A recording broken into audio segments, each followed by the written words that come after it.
Gracias por la invitación. Y vamos a charlar un poquito sobre algunas cuestiones que tienen que ver con los diseños y con los análisis estadísticos. Y vamos a arrancar con un ejemplo para que charlemos un poquito acerca de cuestiones que tienen que ver con cómo se recopila la información y cómo se planean o plantean los modelos. Entonces traje algo muy sencillo. Acá queremos ver el efecto del estrés térmico en la expresión de un gen en estas plantas de Arabidopsis. Y esto lo hago con esto, pero podría ser, no sé, que queremos ver el efecto de la fertilización nitrogenada en lotes. Cada uno lo llevará a su área, pero básicamente tenemos dos tratamientos. A ver si puedo activar el puntero. Acá está. Lo que tenemos es un tratamiento que es someter a las unidades experimentales a estrés térmico y el control donde no se la somete. Y nuestra unidad experimental es una placa. En cada una de estas placas ponemos una plántula, tenemos 12 placas y entonces dividimos nuestras 12 placas al azar y a una mitad le toca un tratamiento y a otra mitad no. Y nuestra variable respuesta, lo que registramos es la expresión de este gen. ¿Sí? Entonces, esto es una forma de ver la información. Cada uno de los cuadraditos sería nuestra unidad experimental y por azar le tocó o ser verde o ser roja, ¿no? Tratamiento de control o tratamiento de estrés térmico. ¿Estamos de acuerdo? Bien, entonces si ustedes registran esta información, el N, la cantidad de datos de observaciones que tendrían, ¿cuál les parece que sería? ¿Cuántas observaciones tendríamos en la base de datos?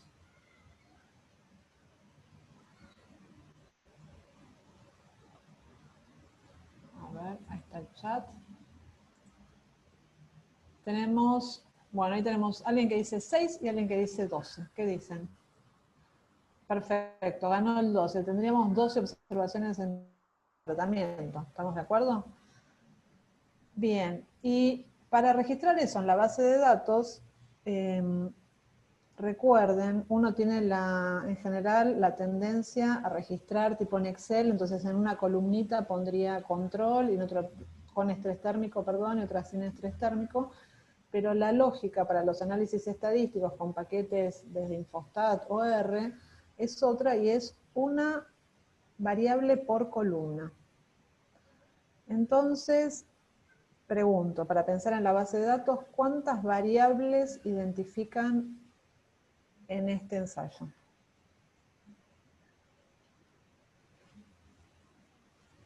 Tenemos, a ver qué contestan, ¿una variable o dos variables? En total, en el ensayo, ¿no? Cuando yo quiera cargar en la base de datos, voy a necesitar una columna o dos columnas.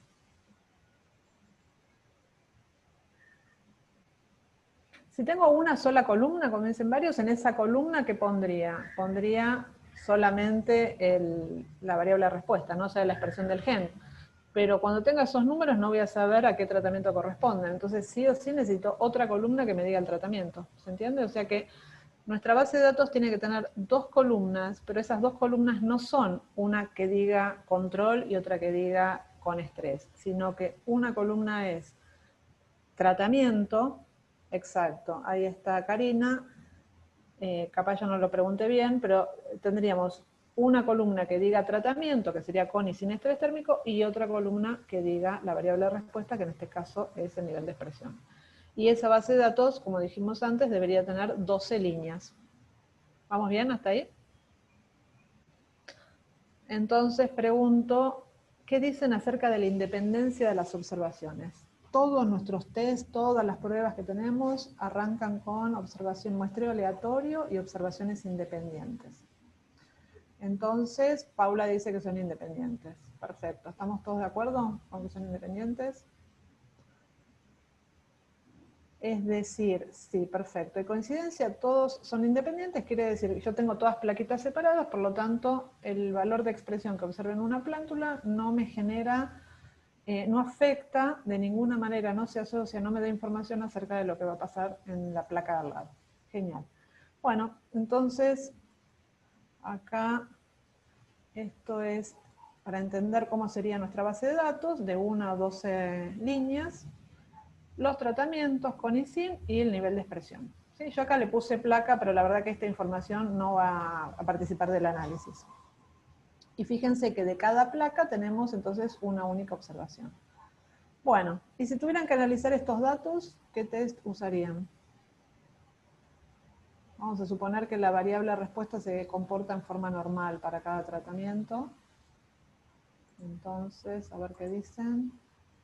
Un test de T, perfecto. ¿Podríamos hacer una ANOVA?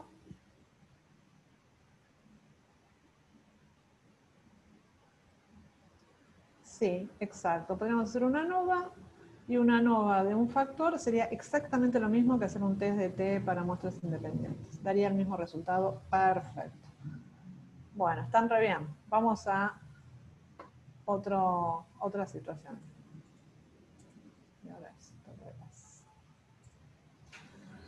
Segundo diseño. Lo que hacemos acá, cambió el diseño, tomamos,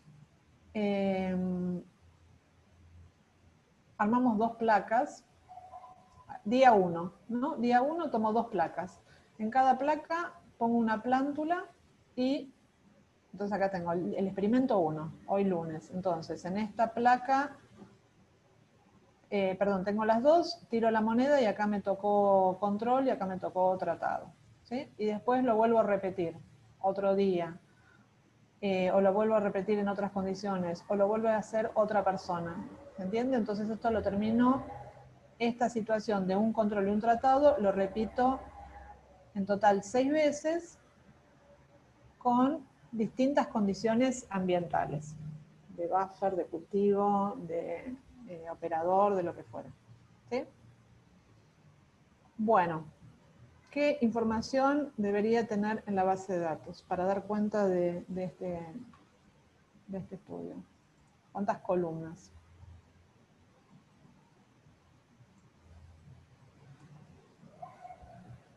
Una columna más, perfecto, todos me dicen 3 columnas. Tendríamos la columna donde tenemos el tratamiento, tendríamos la columna con los niveles de expresión del gen, y tendríamos otra columna que nos diga el experimento, el día, el operador, lo que fuera. Exactamente, lo que tenemos acá es un diseño en bloques. ¿Estamos de acuerdo? Seguro que todos están acostumbrados a pensar los bloques como parcelas o áreas o lotes. Acá tenemos otra situación donde el bloque es el día en el que hice el experimento. Exacto, tendría dos variables explicatorias o clasificatorias. Lo podría resolver con un T apareado, perfecto. Y entonces, a ver, voy a poner acá la base de datos. Sería algo así, ¿no? Tenemos tratamiento con ISIN, día 1, los niveles de expresión, y esto lo repito en total 6 veces. Fíjense una cuestión que no la mencioné en el caso anterior. ¿Cuántas réplicas tenía mi ensayo? Acá. ¿Es un ensayo con cuántas réplicas? 6, exactamente. Recordemos réplicas como las veces que se repite en forma independiente cada tratamiento. ¿Y acá cuántas réplicas tenemos? 6 también, ¿no? Son 6 repeticiones independientes. Bueno, nuestra base de datos tiene 12 líneas, igual que antes, y ahora les pregunto acerca de la independencia. ¿Qué me dicen?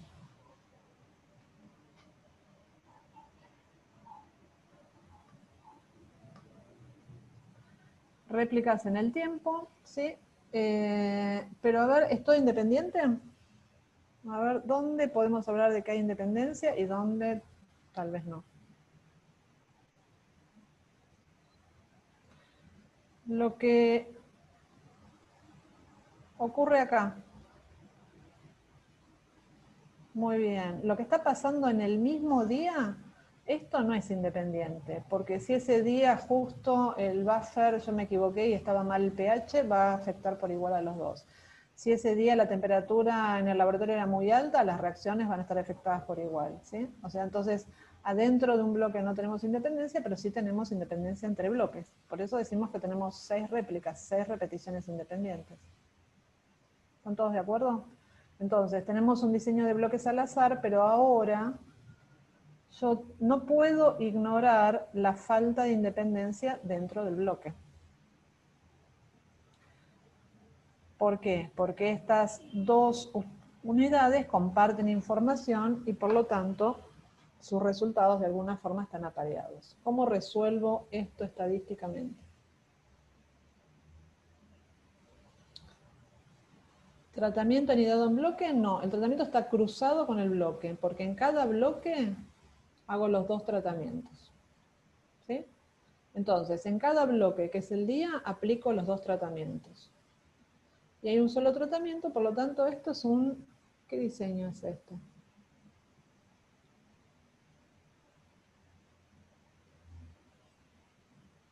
Un diseño de bloques completamente aleatorizado, exactamente. ¿Sí? Bien, pregunto, ¿qué pasa si yo ignoro esta variable?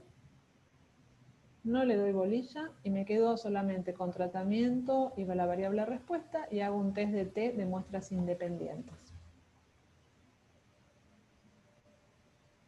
¿Qué les parece que va a pasar con la significación de esa prueba? Incorporas error. Y entonces, ¿qué va a pasar con el p-valor, el p-valor para ver la diferencia entre los tratamientos? Voy a tener, si lo analizo como test de T para muestras independientes, voy a tener más error no explicado o menos.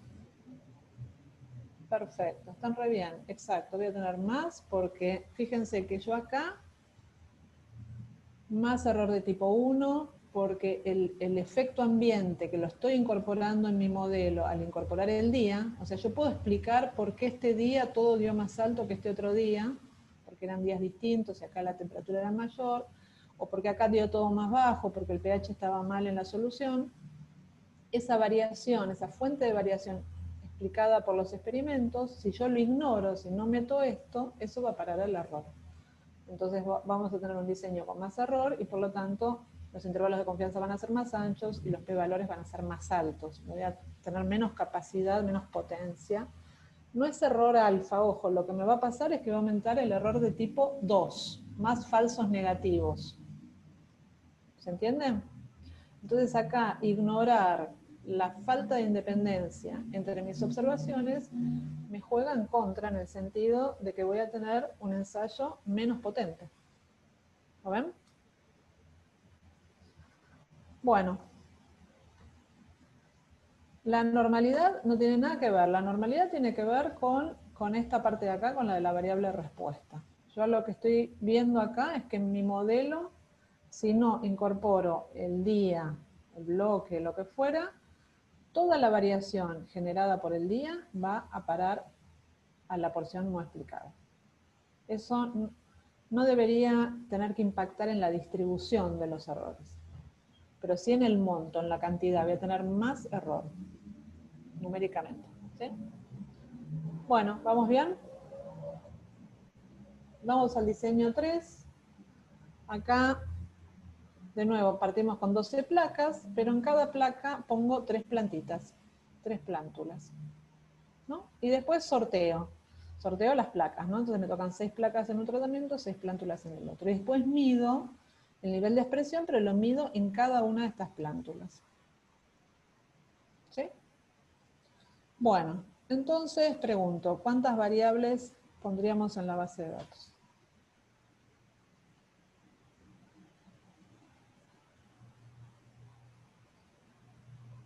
36 serían las filas, perfecto, porque tendríamos 12 placas, cada una con 3 observaciones, o sea que tendríamos 36 observaciones. Ahora vamos para las columnas. Tendríamos, muy bien, 3 columnas de entrada y una de salida, me gustó. 3 variables explicatorias y una variable... A ver, tendríamos variables explicatorias, ¿qué tendríamos? Una es el tratamiento. Después tendríamos la expresión de la proteína y después la placa. Karen dice el número de plantas. A ver, yo voy a mostrar esto. Quiero que vean esto. Tenemos la columna de tratamiento. Acá tenemos la variable respuesta. Y ahora fíjense que si yo no pongo esta columna que dice placa, si esto lo ignoro y me queda solamente tratamiento y variable de respuesta, ¿qué estoy asumiendo? ¿Que cómo son estas observaciones, esta con respecto a esta? Exacto, estoy teniendo 18 repeticiones independientes. Lo que le voy a decir a mi modelo, a mi paquete estadístico, lo que fuera, cuando analice los datos, si no incluyo la placa, es que tengo 18 repeticiones independientes en cada tratamiento. ¿Lo ven? La importancia de declarar correctamente el modelo. En cambio, si yo agrego acá placa, y placa repite el mismo número 3 veces, entonces ahí automáticamente uno entiende que estas 3 observaciones provienen de la misma placa. Y cuando vaya acá 2, van a ser otras 3 y así hasta la placa 12. Porque, ¿qué es lo que está pasando con la independencia? Y eso es lo que quiero que vinculen, que es un poco el título de la charla, ¿no? Muy bien, tenemos independencia. ¿Dónde sí tenemos independencia y dónde no? Esta placa, con respecto a esta placa, entre placas son independientes, exacto, es lo que ya vimos. Lo que pasa en una placa no influye en lo que pasa. Ahora, cuando estoy dentro de una misma placa y tengo 3 plántulas, ahí obviamente esto no es independiente, ¿no? Una, no sé, tiene alguna virosis y probablemente contagia a la otra, el ambiente está... Acá de nuevo es la misma lógica del bloque, no tenemos independencia adentro de cada placa. Bueno, y ahora vamos a ponerle un nombre. Entonces, esta falta de independencia es la que yo declaro acá. Digo, mirá que estas 3 observaciones no son independientes porque provienen de la misma placa. Pregunto yo, ¿esto es un bloque? ¿Sí, no? ¿Por qué sí, por qué no?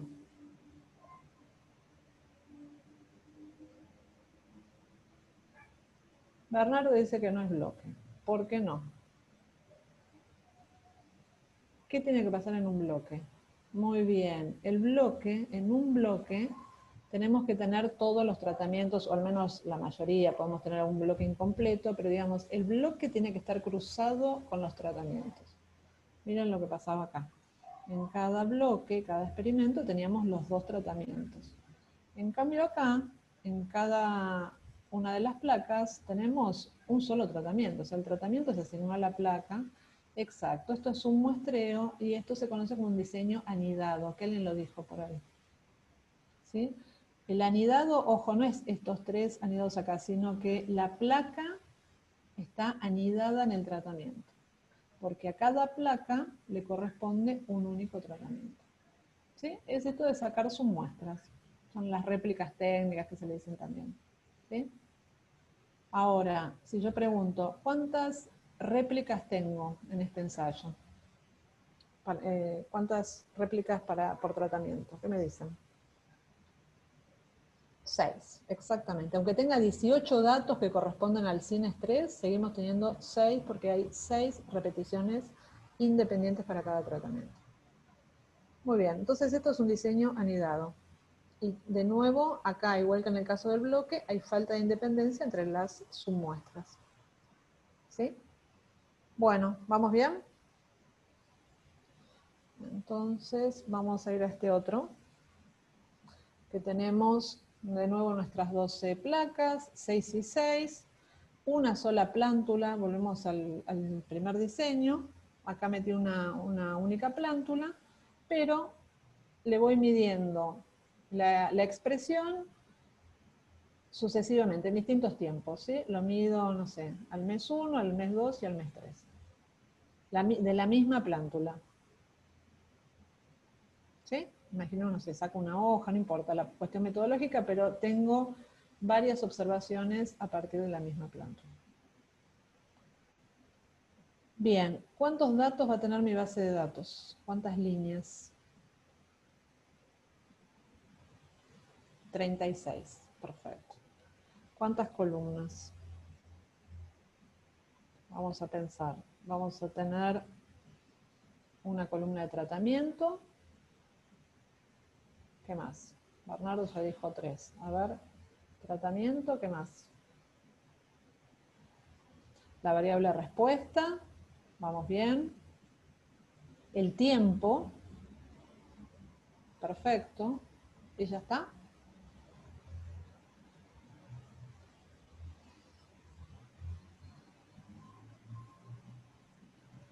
Exacto, Aníbal, la placa. Porque piensa en la lógica. La cuestión es, ahí está la base de datos y es, si yo no agrego esta columna placa, si esto no lo pongo, no lo declaro en el modelo, voy a tener tratamiento, tiempo y variable respuesta, 36 observaciones.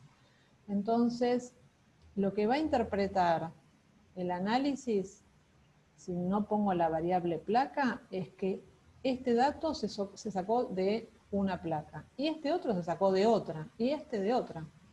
¿Se entiende? Si nosotros no declaramos la falta de independencia ingresando la variable de agregación, automáticamente estamos diciendo, no declarar esto es declarar independencia entre todas las observaciones. Ese es el cambio, capaz lo tenían clarísimo. Ahora vamos a ver lo del tiempo que pregunta Leonel, pero es un énfasis porque es un error bastante común que yo vea, y es esto de no percibir que si ustedes no ingresan una variable de agregación de los datos, una que da cuenta de la falta de independencia, no es trivial no ponerla, porque eso implica, esa omisión implica que están diciendo que todas sus observaciones son independientes. Exacto, eso es un diseño de medidas repetidas en el tiempo. Leonel dice, ¿qué pasa si pongo cada tiempo en una columna? Lo podés poner, pero no lo vas a poder analizar. Bueno, capaz en SPSS hay algunos paquetes que específicamente te piden que hagas eso, pero lo que es en R y en, sí, en SAS, en Infostat, necesitamos la estructura esta que sería el long, ¿no? Un dato abajo del otro y con la misma lógica de siempre. Tiempo es una sola variable que tiene 3 niveles en este caso. ¿Vamos? Bueno, entonces esto es un diseño de medidas repetidas. De nuevo tenemos independencia entre las observaciones, entre las placas, pero no tenemos independencia entre las observaciones secuenciales. ¿Sí? ¿Lo ven? Porque lo que pase al mes 2 seguramente va a estar relacionado con lo que pasó en el 1, y el 3 va a estar relacionado con el 2 y con el 1 un poquito menos. Entonces tenemos que declarar la placa. ¿Por qué?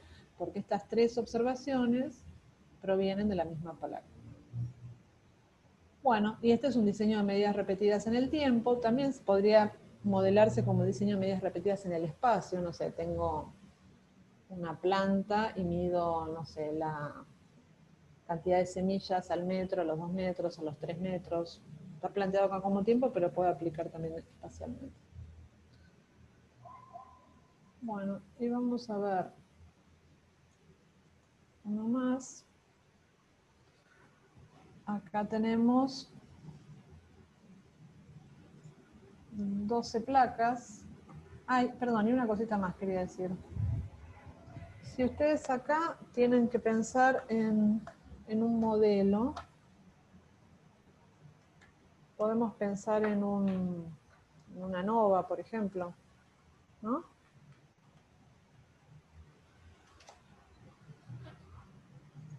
Si bien no es el tema específico de la charla de hoy, pero si lo pensamos como una ANOVA, ¿qué pondrían en el modelo? Acá tengo HSP, ¿en función de qué? Vamos a pensarlo como formato ANOVA, MU, que es la media general, más ¿qué efectos? Tratamiento, muy bien, el alfa, que es el efecto del tratamiento, más el beta sub j, que es el efecto del tiempo. ¿Están de acuerdo? ¿Qué otra cosa más?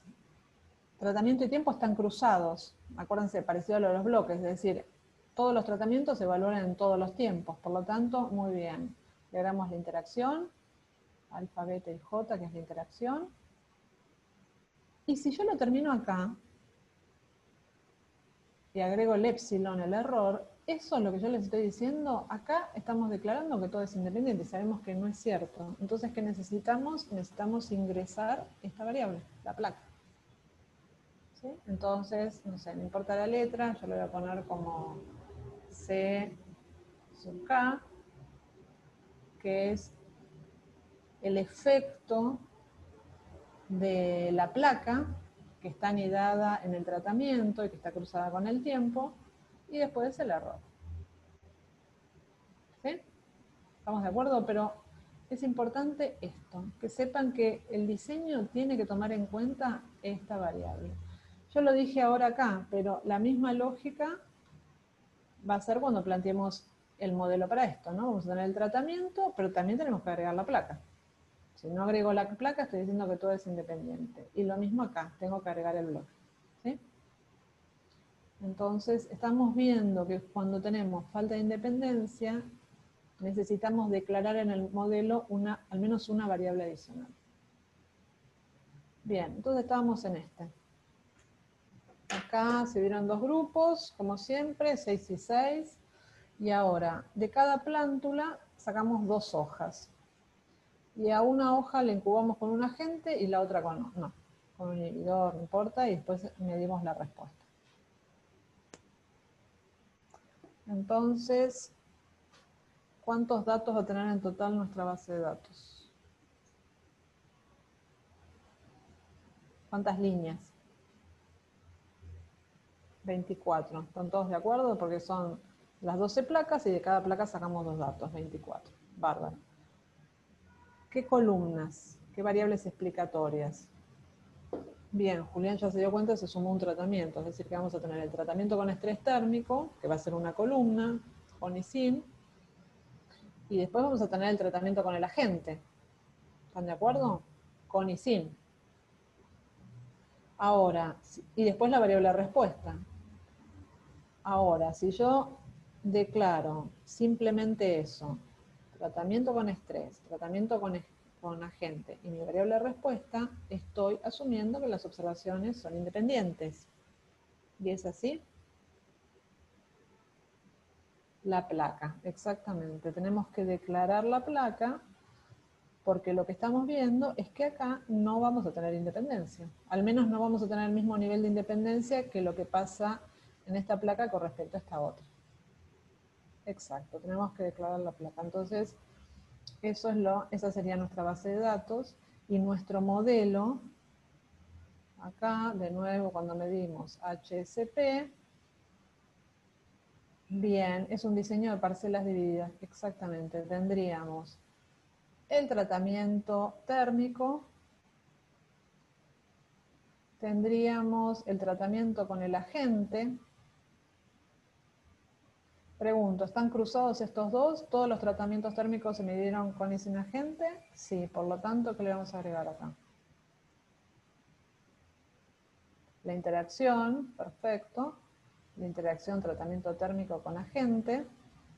Y ahora no puedo poner el error directamente, porque si pongo el error, de nuevo asumo independencia. ¿Qué tengo que poner? La placa. Exactamente. Acá le agrego la placa y después tengo el error. ¿Sí? ¿Se entendió? Bueno, esto es un diseño de parcela dividida. ¿Por qué? Porque hay una asignación secuencial de los tratamientos. Ustedes fíjense que hay lo que se llama la parcela principal, que sería la placa, y la placa recibe un nivel de uno de los tratamientos. Recibe el estrés o el no estrés. Esa sería la parcela principal. Y una vez que toda esta unidad experimental recibió ese tratamiento, ahí se asigna acá dentro, es como si esto fuera un bloque, ¿se entiende? Esta placa de acá es como que yo la divido y aplico al azar todos los niveles del segundo tratamiento, por eso están cruzados. Entonces vamos a tener lo que se llama la subparcela, que sería esto, y da esta estructura que se llama así de parcela dividida. Bueno, y también acá tenemos falta de independencia. Bien, entonces fíjense que estuvimos viendo muchos diseños en estas diapos. El primero es el diseño completamente aleatorizado, pero después vimos bloques, medidas repetidas, el anidado, la parcela dividida. Acá los vimos como compartimentos estancos, pero todo esto se puede mezclar, ¿no? Puedo tener una parcela dividida con bloques. Y a su vez puedo tener anidados, ¿no? Puedo tener submuestras. Todo esto se puede combinar. Y lo que quiero que vean es que de todos estos diseños, el único que no requiere que se agreguen variables adicionales que tengan que ver con la falta de independencia es el diseño completamente localizado. En todos los otros casos, al modelo le teníamos que agregar la placa, bueno, en casi todo fue la placa, ¿no? La placa, la plántula, lo que fuera, ¿sí? Necesitamos agregar esas variables que informan esto, una estructura de clúster, de agregación entre los datos. Bien.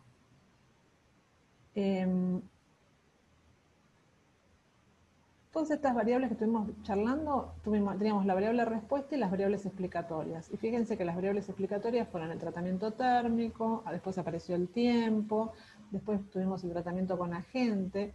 Esas variables explicatorias se conocen como variables de efectos fijos, en el sentido de que son los niveles, nosotros los elegimos, nos interesan particularmente, queremos hacer comparaciones, queremos evaluar la magnitud del efecto. Ahora, ¿qué pasa con la variable explicatoria placa, bloque, planta? Que son variables explicatorias, ¿no? ¿Se acuerdan? Exacto, las pusimos a la derecha en nuestros modelos. Pero no son variables explicatorias de efectos fijos, porque a mí no me va a interesar comparar la placa 14, la placa 8 con la placa 9. Ni el día del experimento 1 con el día del experimento 2. Ni el lote que está en esta zona con el lote de la otra zona. Son variables de efectos aleatorios, exactamente. Entonces, un modelo que tiene variables de efectos aleatorios y variables explicatorias de efectos aleatorios y de efectos fijos es un modelo mixto. Y ahí agrega Diego, el año puede ser, bueno, el año lo podemos discutir, hay siempre una cierta debate. Año, campaña, el bloque siempre, pero en general se dan cuenta que hay variables para las cuales no nos interesa hacer comparaciones y que son normalmente los niveles, son una muestra aleatoria de muchos más niveles. ¿Sí?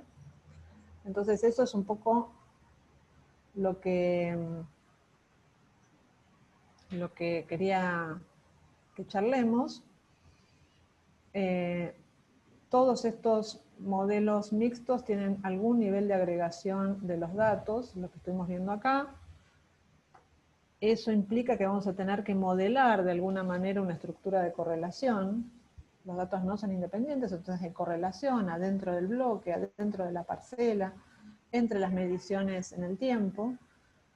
Recordemos que si ignoramos eso, se van a ver afectados los errores estándar de los estimadores, lo que charlábamos recién, el p-valor va a subir, en otros casos el p-valor va a bajar.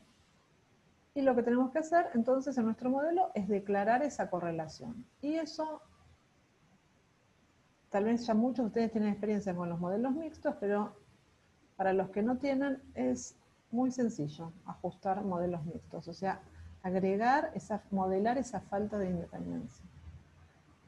Ya sea usando, no sé, yo uso R, pero podría ser con Infostat también, tal vez algunos de ustedes usen SAS, pero digamos, es relativamente sencillo incorporar este abordaje en los análisis estadísticos.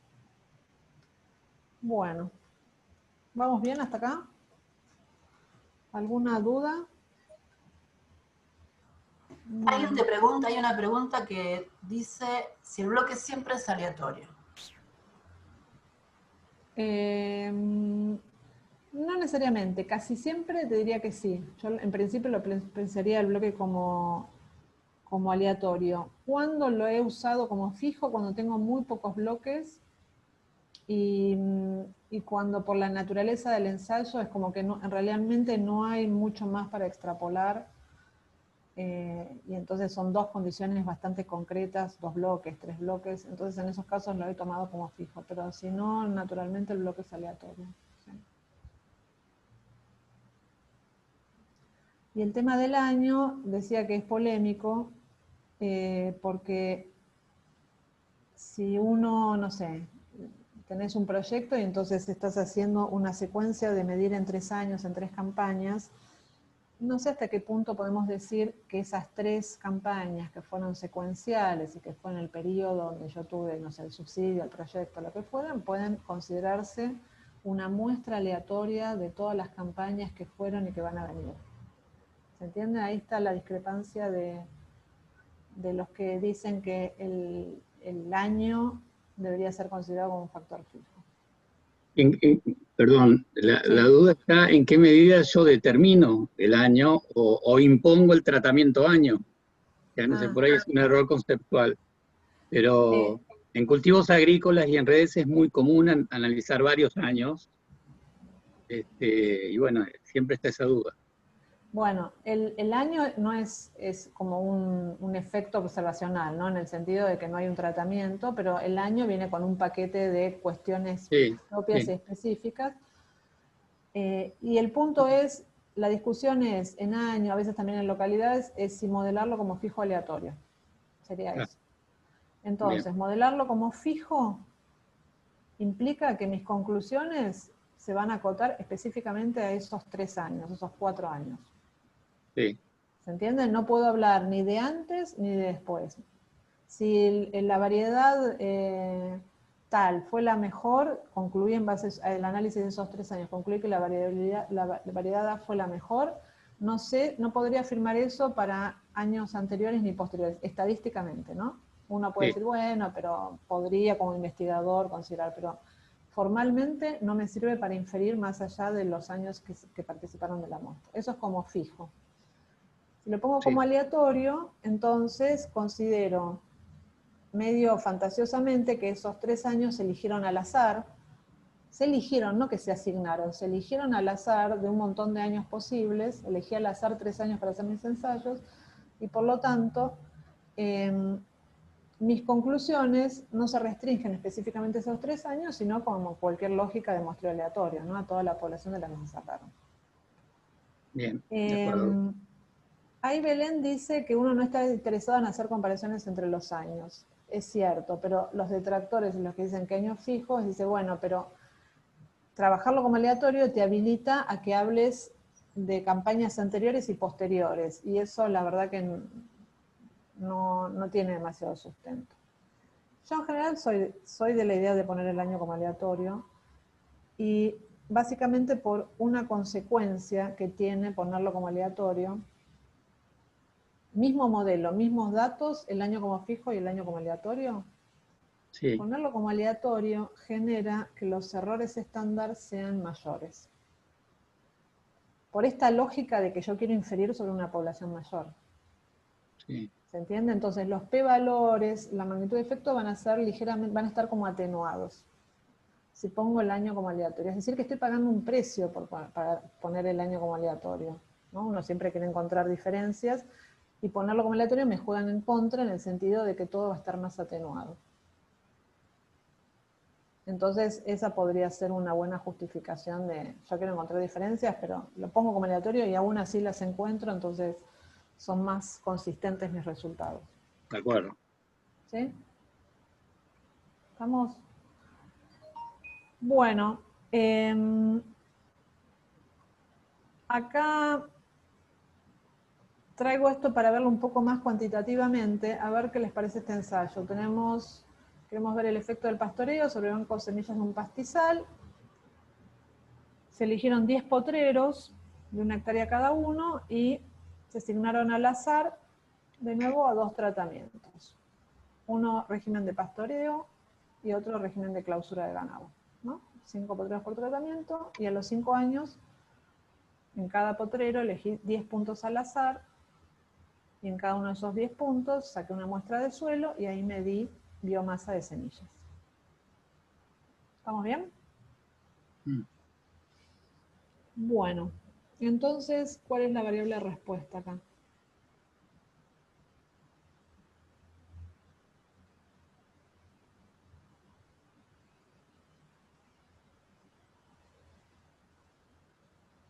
Semilla, ¿qué cosa? La semilla, la biomasa de semillas. Perfecto, la variable de respuesta es la biomasa de semillas. Variable explicatoria. ¿Qué variables explicatorias se identifican acá?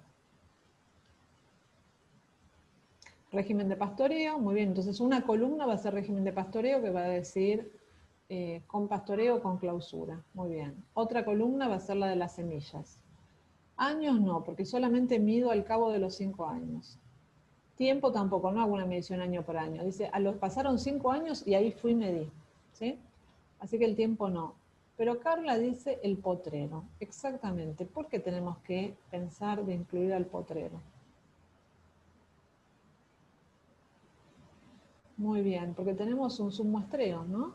La unidad experimental es el potrero. El tratamiento se le asignó al potrero. Es lo mismo que la placa, exactamente. Y después el potrero lo medí muchas veces, pero eso no hace que tenga más medición. Entonces fíjense, acá tenemos los 10 potreros, de cada uno sacamos 10 datos, son 100 observaciones.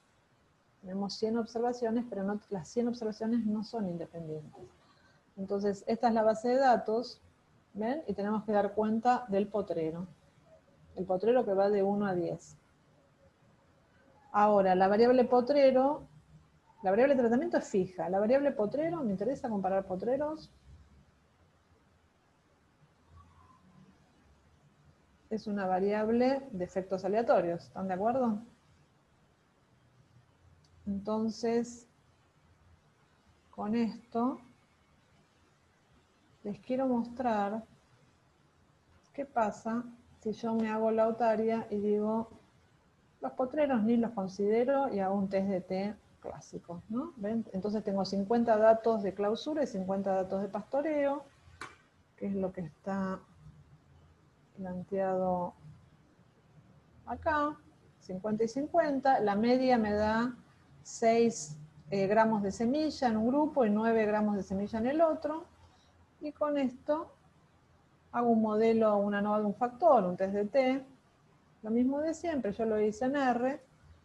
Y fíjense, lo hice con una ANOVA de un factor y me dan unas diferencias 10 a la menos 8. Dice que las diferencias son recontra significativas. Miren los grados de libertad del error. 98 grados de libertad del error. ¿Sí?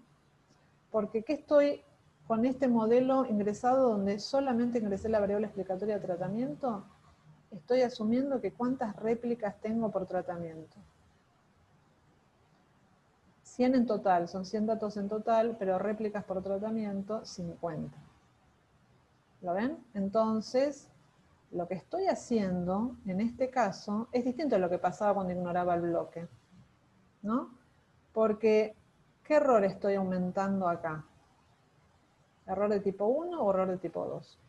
Si ignoro la estructura esta de agregación. Tengo más falso, error de tipo 1, exacto. Tengo más falsos positivos, porque estoy diciendo, mi ensayo en realidad tiene 5 réplicas, ¿se acuerdan? Eran 5 potreros en cada tratamiento. Pero como yo ignoré la falta de independencia, estoy diciendo que como si hubiera hecho 50 potreros en cada uno. Exacto, entonces cualquier diferencia me da recontra significativa. Bien. Por lo tanto, en este diseño, que es un diseño anidado, ignorar la falta de independencia me aumenta la probabilidad de error de tipo 1. ¿Sí? Bueno, este diseño claramente está mal, esto es lo que se conoce como pseudo-replicación, ¿no? Suponer, exacto, me encantó esa definición, estoy sacando 10 fotos a lo mismo, no son verdaderas réplicas, no es que tengo datos frescos, sino son solamente 5 datos frescos. Entonces, estos errores estándar, no sé si se acuerdan, pero el error estándar es la varianza residual, o el desvío estándar residual dividido n. Y acá estoy diciendo que tengo un n de 50, cuando eso no es cierto. Entonces, estos números van a ser mucho más chicos. ¿Sí? Así que esto definitivamente está mal. Otra opción es promediar. Entonces, ¿qué hacemos? Los 10 datitos del potrero 1, yo los promedio, y así hago todo esto. Entonces, fíjense, ahora tengo 10 datos, son los 10 promedios. ¿Sí? De cada potrero saco un solo dato. ¿Cómo son estas 10 observaciones entre sí? ¿Tengo algún problema de falta de independencia ahora en este diseño?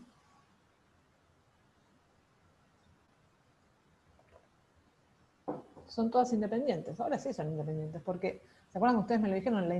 La falta de independencia estaba dentro del potrero, pero la solucioné promediando. Entonces, esto es algo que se estila bastante, que es promediar.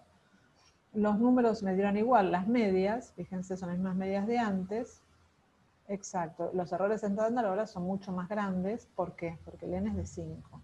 Pero como dice Paula, estoy perdiendo un montón de información. Yo me tomé el trabajo de medir uno por uno y al final lo estoy tratando como si fuera una muestra compuesta. Estoy perdiendo información.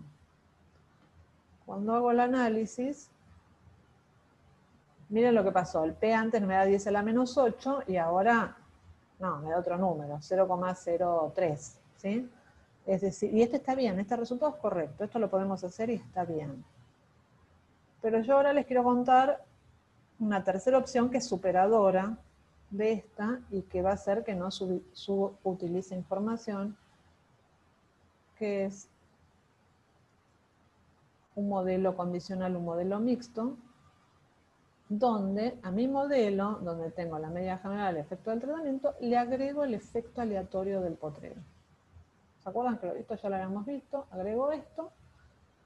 Esto va a generar, como siempre, el supuesto de normalidad para los residuos, para los errores del modelo, pero también va a haber un supuesto de normalidad para estos efectos aleatorios de los potreros. ¿Sí? Y a su vez, estas dos variables aleatorias tienen que ser independientes. Eso en R sencillamente es usar otra función, modelo lineal pero con efectos aleatorios, random effect, y le tengo que agregar esto. Acá es donde le digo, che, le agrego una variable, R entiende cuando le agrego así, es una variable de efectos aleatorios. Si están trabajando, no sé si alguno trabaja con Infostat. ¿Alguien usa Infostat? Bueno, Infostat tiene todo un módulo que está haciendo esto mismo, o sea que trabaja en R, pero a través de Infostat. O sea, Infostat tiene una interfaz, ustedes instalan R y tiene dos módulos hermosos que son modelos lineales generales y modelos lineales generalizados, donde ustedes le van a decir, le va a preguntar qué variables explicatorias tienen. Tratamiento fijo, potrero aleatorio, y va a correr exactamente esta sintaxis. O sea, van a usar R a través de Infostat y les va a dar, miren lo que pasó, si hacemos el ANOVA, miren lo que pasó con el P. Me da exactamente igual al del promedio. ¿Lo ven? O sea que estamos teniendo el mismo resultado que hace un rato, con lo cual uno podría decir, ah, pero al final es lo mismo. Bueno, es lo mismo en el sentido de que mis réplicas son 5, con lo cual su muestreo no me agrega potencia en ese sentido, pero podemos hacer otras cosas más, ¿no? Los grados libertadores también. Puedo hacer las comparaciones, acá están las comparaciones. Esto en Infostat se hace más fácil, las comparaciones entre los tratamientos, intervalos de confianza, bla, bla. Pero, ¿por qué pasarnos a esto? Bueno, este diseño es un diseño muy prolijito, ¿no? Que siempre tenía 10 submuestras en cada lote, ¿no? En cada potrero. Pero a veces no es así. A veces me pasa que, imagínense que en vez de ser potreros, no sé, son plantas en una maceta y algunas plantas se me murieron. Entonces algunas macetas me quedaron con las 10 originales, en otras me quedaron 5, en otras me quedó una sola. Cuando ustedes promedian, están perdiendo esa información. Están dando exactamente el mismo peso a todas las macetas o a todos los potreros y eso puede no ser cierto. Es decir, que cuando uno calcula un promedio en un diseño desbalanceado, está introduciendo un error porque le está dando el mismo peso a las macetas, aunque tenga distinta cantidad de submuestras. Eso no está bueno. Esto se corrige si lo pasan a mixtos, porque en mixtos van a entrar la información así, ¿no? Entonces les va a pasar que en un potrero tengan 10 datos, pero en otro potrero tengan 5. Y el modelo va a contemplar que este potrero con solo 5 datos va a tener menos peso que este, en la estimación del efecto de los tratamientos. ¿Se entiende? Entonces, ese es un plus que va a ponderar. Y el otro plus es lo que podemos hacer con esto, que es calcular los efectos aleatorios En algunas áreas de mejoramiento, capaz el objetivo de todo es estimar estos efectos aleatorios, pero acá yo lo estoy dando como una consecuencia, ¿no? Estos numeritos es cuánto por encima o por debajo del valor esperado está cada uno de los potreros. Y se pueden usar si los tratamientos no tienen repeticiones, pero si se toman datos en el tiempo. Pregunta Karen. Es decir, que vos lo que me estás diciendo es que tenés un lote que le aplicaste un tratamiento y otro lote control, y ese mismo lote lo mediste muchas veces. ¿Es eso? Ah. Bueno. Podés hacer, pero con mucha precaución, porque no tenés réplicas para los tratamientos. Entonces, tus conclusiones van a ser cuál fue la evolución en el tiempo de este lote con este tratamiento comparado con el otro, pero no vas a poder saber si las diferencias, o sea, haces todo el análisis estadístico, pero no vas a poder saber si las diferencias que viste entre los lotes a lo largo del tiempo son por el tratamiento o por alguna particularidad del lote, porque no tenés réplica. ¿Entiendes? Tenés confundido el tratamiento con el lote. Pero bueno, podés hacer los análisis y decir que son resultados preliminares, y acordate que necesitas sí o sí réplicas para poder hablar de efecto de tratamiento. Bueno, entonces acá tenemos estos, que es, algunos potreros dieron por encima de la media, otros potreros dieron por debajo del valor esperado, y entonces yo puedo calcular esta varianza. Esta varianza, que es lo que les quiero contar que se puede hacer cuando tenemos modelos mixtos, es estimar los componentes de varianza. Cuando hablo de varianza, no me refiero a la varianza impuesta por el tratamiento, sino varianza aleatoria. Acá tenemos dos fuentes de varianza aleatoria, que son los potreros y la varianza residual. ¿Sí? ¿Se acuerdan? Teníamos el epsilon, que tiene una varianza no explicada por el modelo, y después hay otra variabilidad explicada por los potreros. Entonces, si ustedes hacen esto, en Infostat, en SAS, en R, les estima esas varianzas. Acá están los numeritos. Entonces, una me dio 2,9, estos son gramos al cuadrado, en las unidades de la variable al cuadrado, estas 4 también gramos al cuadrado, y entonces uno puede ver el aporte porcentual de cada una. Capaz los números per se no dicen demasiado. Estas se suman, se calcula la varianza total y se estima, por ejemplo, se calcula el coeficiente de correlación intraclase. ¿Qué va a ser? La varianza entre potreros dividido la varianza total. Esto me dio 0,4. Es decir, que el 40% de la variabilidad aleatoria, acuérdense que no estoy contemplando acá la varianza generada porque un tratamiento tenía ganado y otro no. Eso lo sacamos, un lote. Esa no, sino la variabilidad aleatoria, por los efectos aleatorios. Entonces, el 40% de esa variabilidad aleatoria es variabilidad que existe entre potreros que recibieron un mismo tratamiento. Con lo cual, un 60% es la variabilidad adentro del potrero, ¿no? La residual es el dentro. Y cuando digo dentro, adentro del potrero es la variación entre las submuestras. ¿Se entiende? Es decir que ustedes, esto de que estamos desaprovechando información, bueno, trabajarlo con un modelo mixto me permite, si tengo un diseño desbalanceado, tener en cuenta ese desbalanceo, pero además me permite esto, entender qué es lo que aporta variación en mi diseño experimental. Entonces esto me está diciendo, por ejemplo, que adentro de un lote hay mucha variación, hay más que entre lotes. Eso me está diciendo que mis lotes son heterogéneos, entonces tal vez no se me ocurriría sacar menos puntos por lote, porque tenemos mucha heterogeneidad. No sería una buena idea sacar 1 o 2 puntos por lote. ¿Se entiende? De la misma manera podríamos estimar, por ejemplo, un experimento, cuánto de la variación está dada por variación entre días, por variación entre, dentro de un día puedo tener distintos animales de experimentación, entre los animales, y a su vez de cada animal puedo sacar varias muestras, entonces es entre las submuestras y entre los duplicados del método. Entonces podemos entender desde cuestiones bien metodológicas qué es lo que aporta variación a mi diseño experimental. ¿Sí? ¿Se entiende? Entonces esto es un plus. Esa información la tienen. Si ustedes promedian, esa información la pierden. Y como ven, no es muy complicado. En Infostat tienen un manualcito, si se meten en modelos lineales generales, tiene un manual con ejemplos, así que se puede seguir perfectamente, por si no lo usaron nunca. Bueno, estamos más o menos. Para cerrar, que yo ya me parece que me pasé, así que esto se los cuento rápido. Este es otro ejemplo, tenemos 11 híbridos. Se quieren comparar 11 híbridos de maíz, que están acá. Se hicieron 4 años. En cada uno de estos años hay 3 bloques, no sé, 3 localidades, lo que quieran.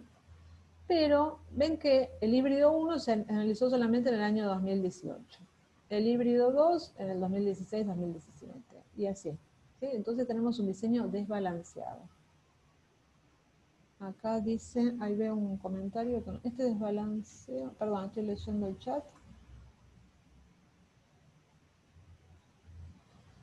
En general, a la pregunta que hace Juan, mi experiencia es que no, porque justamente en el cálculo de los efectos está ponderado por el desbalanceo, es decir, en la estimación de los efectos, por ejemplo, el híbrido 25, que fue evaluado en todos los años, su rendimiento va a estar mucho mejor estimado que lo que pasa con el híbrido 1. Y la contribución del híbrido 1 va a ser menor. Digamos, eso se balancea muy bien. Entonces, lo que quiero que vean es que si nosotros tenemos una cosa así, donde está todo incompleto, y yo calculo el rendimiento promedio por híbrido, que es lo que hice acá, y por ejemplo hago un ranking de los mejores híbridos a los peores híbridos, me da que el mejor híbrido es el 23, por ejemplo, y el 20, y así sucesivamente. Pero estos resultados, lo que quiero que vean, si ustedes hacen un análisis convencional, pueden estar sesgados porque tal vez el híbrido 1 no se analizó en el año 2016, ni el 2017, ni el 2019, que fueron años pésimos. El 2018 fue genial y entonces arranquea muy bien por esa situación. ¿Se entiende? Los modelos mixtos equilibran eso. Y entonces este desbalanceo, esperen, ahora se trabó. Ahí yo puse el año como aleatorio y puse el bloque como aleatorio. Y entonces, fíjense que cuando aplicando este modelo hago mi ranking, fíjense que, bueno, el 23 quedó segundo, pero el 25, que figuraba acá quinto a los premios, es el mejor. ¿Por qué? Porque los modelos mixtos de alguna forma reconstruyen, como si hicieran imputación, es como que reconstruyen mucho mejor, pero muchísimo mejor de que lo que sería un abordaje convencional de ANOVA, de 2 factores y demás, este desbalanceo. ¿Sí? Entonces, ¿qué pasa si tengo un híbrido? De nuevo, podés modelar todo, o sea, podés tener distintas situaciones de desbalanceo y modelarlo incluyendo, en algunos vas a tener bloques y en otros vas a tener como un bloque incompleto porque me diste solo uno. Pero lo central acá es armar bien la base de datos. Es central cómo etiquetan al factor aleatorio. Entonces, por ejemplo, acá bloques, va bloque de 1 a 3, ¿no? Bloque de 1 a 3 para el híbrido 1, pero después para el híbrido 24 capaz el bloque 1 es otro, porque es en otra localidad. Entonces eso hay que identificarlo claramente, ¿no? Cada nivel de efectos aleatorios que tenga una etiqueta distinta. A ver, Virginia dice, ¿cómo tendría que poner la tabla si es un muestreo dentro de las parcelas en lugar de promediar los valores por parcela? Lo único que tenés que hacer es, mira, es esta declaración. Tu variable respuesta, las variables de efectos fijos que vos consideraste y las variables de efectos aleatorios. ¿Sí? Y aunque esté incompleto, se va a hacer esa ponderación, cuando se ajuste este modelo, se va a hacer esa ponderación.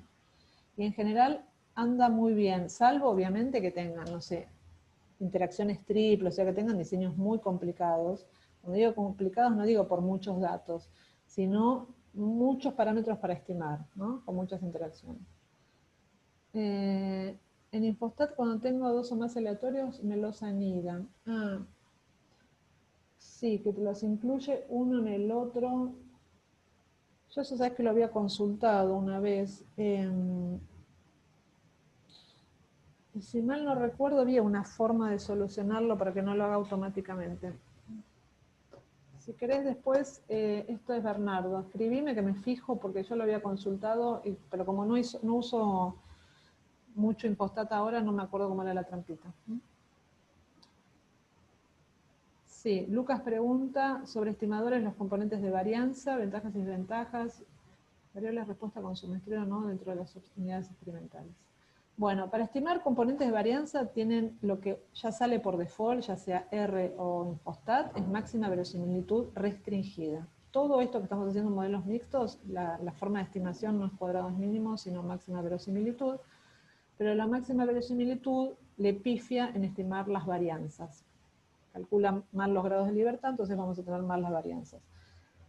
Si usan acá esta sintaxis de R, ya va a usar máxima verosimilitud restringida, lo mismo en Infostat, con lo cual las varianzas estas van a estar bien estimadas, estos numeritos de acá.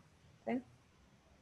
Entonces, a la pregunta de Lucas, ¿cómo estimo componentes de varianza? Máxima verosimilitud restringida. Bueno, y esperen un cachetín. Como para dar un comentario final. Entonces, Matías pregunta cómo se modelaría si tenés un híbrido sin bloques. Que todos los híbridos, un híbrido sin bloques, ¿qué quiere decir? Que tenés muchos híbridos y en cada localidad me diste un híbrido, no hay bloques. ¿Eso te estás refiriendo? ¿O que a uno en particular le pasó algo que no tiene réplica? Matías, si querés puedes hablar.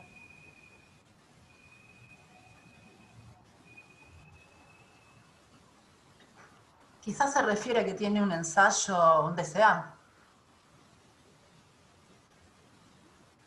O que le faltaron repeticiones en algún ensayo, un solo bloque. Ah, habla y no se escucha. Estoy pensando, ¿no? Sí. Tengo 3 sitios, dice. ¿Y en cada sitio evaluaste un híbrido distinto? 2 con diseño en bloques. Ah, y uno sin. Y entonces en el que es sin, sembraste un solo híbrido. Es como un diseño, claro. Y uno no fue diseñado. Ah, no fue necesario hacer DCA. bloques. No.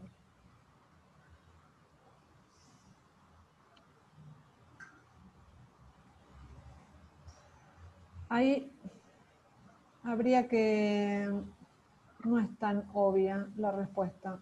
Habría que meterse a modelar la estructura de correlación, porque no se me ocurre una forma fácil, sin meterme demasiado en eso, para avisarle a R que en un caso las observaciones son independientes y en el otro no. No.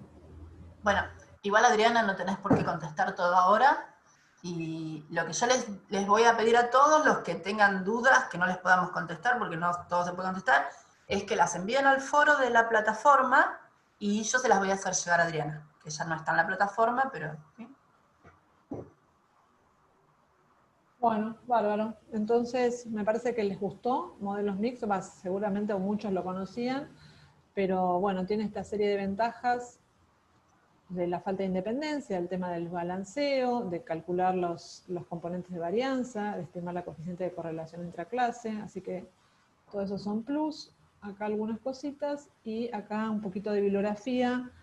Yo creo que casi todos estos libros se consiguen en internet, así que son todos libros, yo soy bióloga, son libros para biólogos, digo yo, en el sentido de que son bien aplicados, todos usan R, pero no importa, igual a nivel conceptual, van bien dirigidos a la herramienta, ¿no? No a la estadística per se, sino a la hora de de cómo lo interpretamos y distintas formas de modelar. Bueno, eso era lo que tenía para contarles.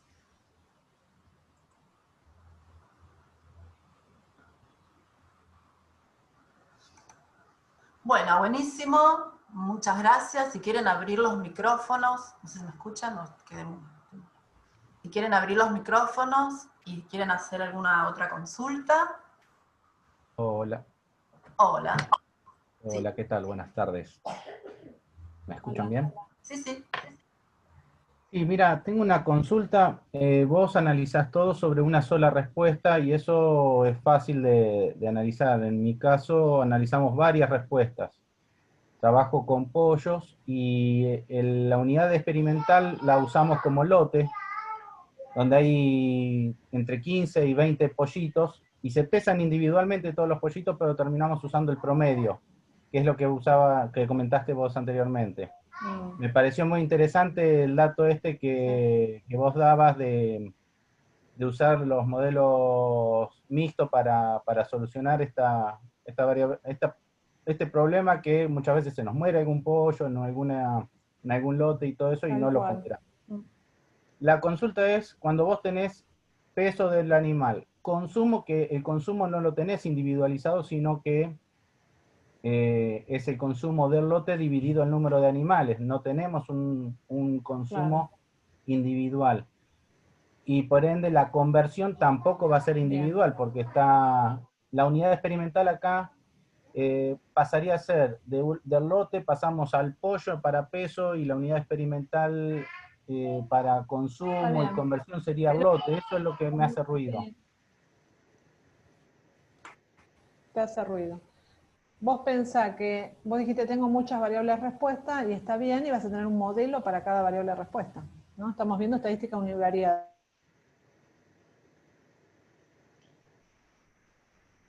O no, efectos aleatorios o no. Entonces, cuando tenés variables con un efecto aleatorio, porque no hay independencia.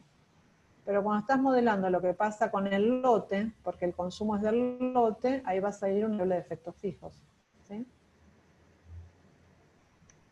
Entonces vas a tener otro modelo y vas a hacer predicciones no a nivel de individuo, sino a nivel de lote. Pero no es una contradicción. Ok, entonces voy a tener para peso el individuo va a ser el pollo, o la unidad experimental va a ser el pollo, y para consumo y conversión va a ser el lote. Claro. Sí. Sí, y no que esté mal, eso está perfecto. Perfecto, gracias. De nada. Perdón, me parece que es erróneo lo que dijeron. Porque, digamos, vos, por más de que midas variables que sean individuales, los animales están dentro del lote. Ahí no habría independencia, ¿no? ¿O me estoy equivocando? No, está perfecto. Y por eso tiene que poner una variable de efectos aleatorios que es el lote. Parecido como si fueran las plántulas en la placa, es lo mismo. Ok. No necesita variable de efectos aleatorios cuando del lote una sola respuesta. ¿Se entiende? Él mide el consumo y por lote tiene un solo valor de consumo. Entonces ahí no hay falta de independencia, es un lote. Yo creo que la confusión está en que estamos hablando de análisis univariado. Él dijo que tenía varias variables respuestas y creo que Adriana le dijo que considerar análisis univariado, o sea, que analice cada variable respuesta en forma independiente. Las que no son independientes son las explicatorias.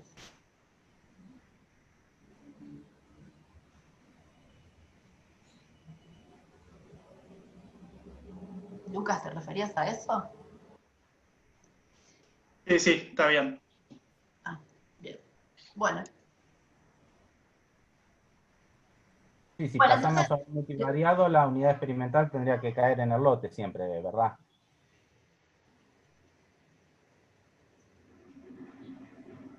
Sí.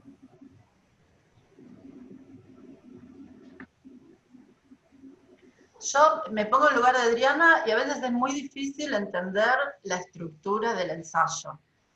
lo que yo los invito a muchos de ustedes es que si quieren contar con más detalle qué dudas tienen sobre qué es fijo, qué es aleatorio en el ensayo, hagan un pequeño,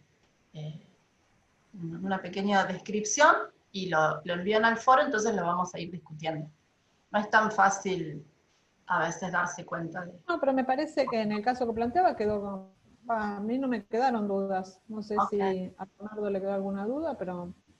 No, me quedó... No, bueno, era en general, ¿eh? Creo que quedó claro. Sí, sí.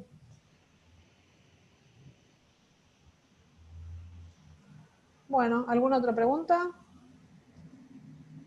Hola, buenas tardes. Sí, yo quería hacer una pregunta a nivel general y después, bueno, sí, ya hacer en el foro quizás cosas más puntuales.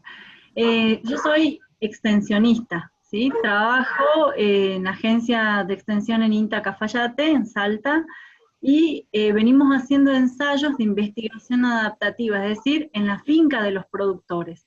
Por lo tanto, muchas veces yo fui la que consulté hace un rato cómo se hacía cuando no podemos tener repeticiones porque contamos con los espacios, o sea, no podemos disponer del espacio de un productor que con buena voluntad nos presta su finca para que nosotros ensayemos cosas. Particularmente trabajo en mosca de la fruta y en cochinilla harinosa de la vid, y muchos de los ensayos los tenemos relevado una gran cantidad de datos, pero es muy difícil procesar y encontrar qué modelo podemos usar, porque obviamente nunca están en el marco de la ANOVA, primero porque no tienen repeticiones, o sea, son ensayos, por ejemplo, por decirle una cosa, distintos tratamientos para controlar mosca en la fruta, o distintos tratamientos para controlar cochinilla. Y tenemos una gran cantidad, pero no podemos publicar porque en general cuando pedimos auxilio siempre nos ofrecen el ANOVA o a través de los distintos Lispostat, pero nunca nos dan... Pero siempre se puede hacer algo. Escucha, Karen, si tenés datos, si querés ponerlo ahí en el foro, no sé cómo se manejan, y siempre algo se puede hacer, aunque sea un preliminar, pero la información es muy cara y muy valiosa de obtener, con lo cual si tenés algo... Mucha. Tengo mucha, pero nada, prácticamente nada publicado, porque justamente nos cuesta conseguir qué modelos se pueden usar para poder analizar, ¿no? Bueno, muchas gracias. Así. Era eso. Nada. Ahí yo le puse en el chat, me preguntaban cómo acceder al foro, o ustedes recibieron en su momento un formulario para matricularse. La matriculación la hace Procadis. O si no, si es como urgente y no están matriculados, escriban, tenemos una dirección propia que es pae@intagobar, pae así, P-A-E, directamente. Nos escriben ahí y entonces le vamos a ir haciendo llegar las respuestas. Bueno, genial. Bueno, entonces un aplauso virtual para Adriana, nos encantó la charla, al menos a mí me encantó mucho. Y la idea de esta charla era un poco sacarle a muchos el miedo que le tienen a modelos mixtos, ir a mostrarles las ventajas que tenían y todo eso, ¿no? Así que bueno, un aplauso para todos. Bueno, gracias. Y bueno, va a estar grabada la charla, así que después pueden acceder y hacer preguntas. Chau, chau. Bueno, chau, chau.